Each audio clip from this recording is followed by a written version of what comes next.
Hey everyone, good morning. Welcome back to my channel Mima's wonderland. আমি হচ্ছি মিমা। তো আজকে হচ্ছে সানডে। তো আমার তরফ থেকে সবাইকে হ্যাপি সানডে। তো আমার সানডেটা শুরু হয়েছে অনেকটা লেটে, প্রায় 10টার বেশি। তো আজকে আমার দিনটা যেহেতু লেট করে শুরু করেছি, তো জানি না দিনটা কিরকম যাবে, আশা করি ভালো যাবে। তো ঘুম থেকে উঠে ঠাকুর প্রণাম করা খুবই একটা শুভ জিনিস, দিনটা খুব ভালো যায়। তো আমি তো ঘুম থেকে উঠে ঠাকুর প্রণাম করেছি। তো ঠাকুর প্রণাম করে আমি মাছ দেখেছি, কারণ মাছ নাকি দেখা শুভ জিনিস। তো আগের ব্লগে আমি ঠাকুর দেখে ব্লগটা শুরু করেছি, তো আজকে আমি মাছ দেখেই শুরু করলাম, যাতে তোমাদেরও দেখতে ভালো লাগে, আর শুভ জিনিস দেখতে কার না ভালো লাগে। তাই জন্য মাছ দেখেই আমি আমার ব্লগটা শুরু করলাম। আমার কাছে আপাতত দুটো অ্যাকোরিয়াম আছে, তো আরো দুটো আমি বানাবো। তো ঠিক এর মধ্যেই বানাবো, আমি সেটা তোমাদের সাথে অবশ্যই শেয়ার করব। তো যেহেতু লেট করে ঘুম থেকে উঠেছি, তাই জন্য ঘুম থেকে উঠে আমি স্নান করে তুলসী মন্দিরে পুজো দিতে চলে এসেছি। তারপর আমি এখানে একটা বাইরে আমাদের ঠিক গেটের সামনে আমি একটা ছোটখাটো ঠাকুরের একটা সেট আপ করেছি, যেখানে আমি গণেশজিকে রেখেছি আর ভোলেনাথ বাবাকে রেখেছি। ইচ্ছে আছে আর একটু কিছু ডেকোরেশন করার, সেটা যখন আমি করব নিশ্চয়ই নেক্সট ভিডিওতে আমি সেটা শেয়ার করব। আশা করি তোমাদের সেটা ভালো লাগবে। আমি ঠাকুর ভীষণ ভালোবাসি আর ভীষণ মানি, আর ঠাকুরকে আমি ভীষণ বিশ্বাস করি। মানে ঠাকুর ছাড়া আমি হয়তো অচল। আমার মা, বাবা, দিদি, আমি চারজনে ঠাকুর ভক্ত। আমরা ভীষণ, বিশেষ করে আমার মা আর বাবা ভীষণই ঠাকুর ভক্ত। তো আমি তাদের ভক্তি দেখে আমার নিজের ভেতর একটা ভক্তি চলে এসছে। আমি ঠাকুরকে ছাড়া আমি চলতে পারি না। আমার যত মনে দুঃখ, কষ্ট যেটাই হোক না কেন, আমি সত্যি কথা বলছি, আমি ঠাকুরের সাথে শেয়ার করি। আমি মনে করি যেটা হয় ভালোর জন্য হয়।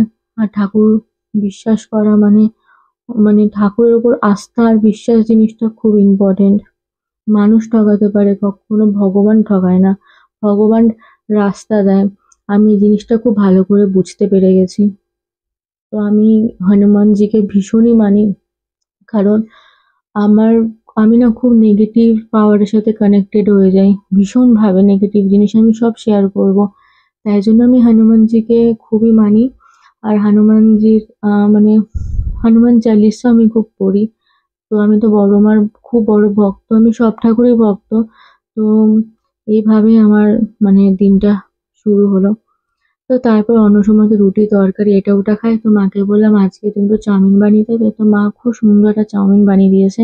আমি চাউমিন খেতে অত্যাধিক ভালোবাসি। তো আজকে আমি ব্রেকফাস্টে চাউমিনই খেয়েছি। তো তারপর দেখলাম যে বাবা বাজার থেকে কাঁকড়া এনেছে। মানে আমার ভীষণই একটা প্রিয় একটা জিনিস কাঁকড়া, কিংবা তুমি বলো লবস্টার, আমি এসব খেতে খুব ভালোবাসি। তো বাবা কাঁকড়া এনেছে, মাছ এনেছে আর মাংস এনেছে, মানে চিকেন এনেছে। তো আজকে আমি ভেবে নিয়েছি যে আজকে আমি কোনো কিছু দিয়েই খাবো না, আমি শুধু আজকে কাঁকড়া দিয়েই খাবো। তো আমি মাকে বললাম যে আজকে তাহলে কাঁকড়াটা আমি রান্না করি, তুমি বাকি রান্নাটা করো। কিন্তু মা আমাকে হেল্প করেছে, কারণ আমি কাঁকড়া সেরকম রান্না করিনি, ফার্স্ট টাইম আমি করছি। এই ইউটিউব ভিডিও বানানোর থেকে না, বানানোর পর থেকে আমি অনেক কিছু রান্না করা শিখেছি।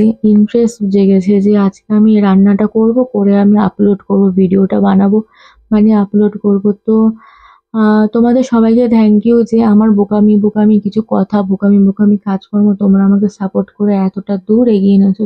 তোমাদের ছাড়া আমি অচল। তো যাই হোক, কাঁকড়া রেসিপি তো তোমরা সবাই জানো। আমি তো তোমাদের থেকে কি বলবো, আহ ভালো রান্না করতে পারি না। যাই হোক, যেটুকু পারি তোমাদেরকে একটু দেখাই, তাই জন্য রেসিপিতে কি কি লাগছে না লাগছে সেটা আমি কিছু বললাম না।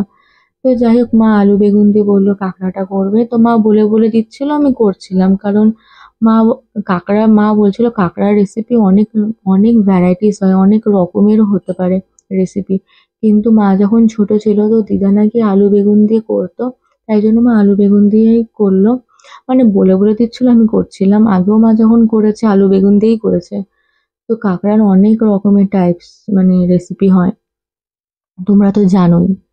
তো আম, এই রেসিপিটা মায়ের দিদার, তো খুবই ভালো টেস্টি লাগছিল খেতে। তো আমার এই যে আজকে বাবা যে মাংস এনেছে, মাছ এনেছে, আমি কোনোটাই ধরবো না। আমি ভাবছি কতক্ষণে কাঁকড়াটা রান্না হবে আর কখন আমি ভাত দিয়ে খাবো। তাছাড়া আজকে আমার স্নান পুজো দেওয়া সব হয়ে গেছে। আবার মিনিমাম স্নান পুজো দিতে প্রায় 45 মিনিট লাগেই। ঠিক আছে, তো যখন আমার খিদে পায় তখন ওই পুজো দিতে দিতে না আমার খিদেটা মরে যায়। তো আজকে যেহেতু আমার স্নান হয়ে গেছে, পুজো দেওয়া হয়ে গেছে, তো সেই জন্য মানে আজকে আমার খিদেটা মরবে না, ভালো মতন জমিয়ে খাবো গরম গরম। তো এটাই। তো তোমাদের কাঁকড়া কিরকম লাগে আমাকে প্লিজ কমেন্ট করে জানিও। আমার তো খুবই ভালো লাগে। কেউ যদি আমাকে বলে কাঁকড়া না মাংস, মানে চিকেন না কাঁকড়া, আমি কাঁকড়া চুজ করব। এবার যদি আমাকে বলা হয় মাটন না কাঁকড়া, ওইখানে আমি কনফিউজড হয়ে যাব। কিন্তু আমি সত্যি কথা বলবো, মাটনটাই চুজ করব। কারণ মাটনের উপরে কোনো কিছু হয়ই না। আর ইদানিং দেখছি যে আমার চিকেনটার উপর ভক্তি উঠে গেছে, কারণ এত খেয়ে ফেলেছি চিকেন আর মাটন। মাটনে আমার কোনোদিনও ভক্তি উঠবে না, চিকেনটা উঠে গেছে। আগে আমি লেগ পিস খেতে প্রচুর ভালোবাসতাম, তো এখন আমার লেগ পিস খেতে এই জন্য ভালো লাগে না, কারণ আমি কোয়ান্টিটি খুব কম খাই ভাতের।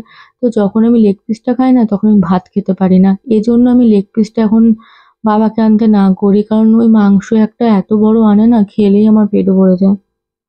তো এই দেখো, তোমাদের সাথে কথা বলতে বলতে আমার কাঁকড়াটা মানে কমপ্লিট হয়ে গেছে। ওইদিকে মা মাংস বসিয়েছিল, তো মা একটু কাজে ব্যস্ত ছিল বলে আমি জাস্ট খুন্তি নাড়িয়েছি, আমি কিছু করিনি।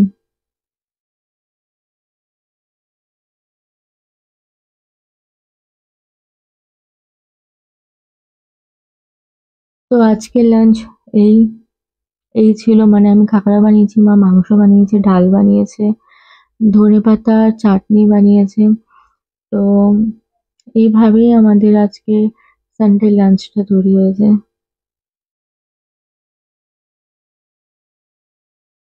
তো আমি ভাবছিলাম কতক্ষণে মানে আমি খেতে বসবো।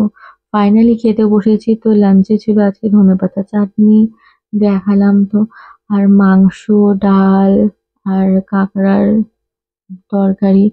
তো আমার প্লেটে দেখো আমি কাঁকড়া ছাড়া অন্য কোনো খাবারই আমি নিইনি, কারণ আমি চাইছিলাম না যে মুখের টেস্টটা পাল্টাক।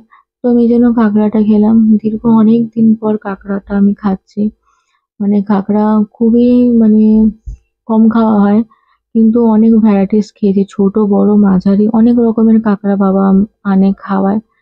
তো আজকে এটাই ছিল আমার লাঞ্চ। তো আমি আমার ভিডিও ভালো লাগলে এখানে ভিডিওটা এন্ড করলাম। আমার ভিডিও ভালো লাগলে please like comment share and subscribe করে পাশে থেকো। সুস্থ থেকো, ভালো থেকো। আমার ভিডিওটা কেমন লাগলো জানিও। দেখা হচ্ছে পরের ব্লগে। Tata, thank you.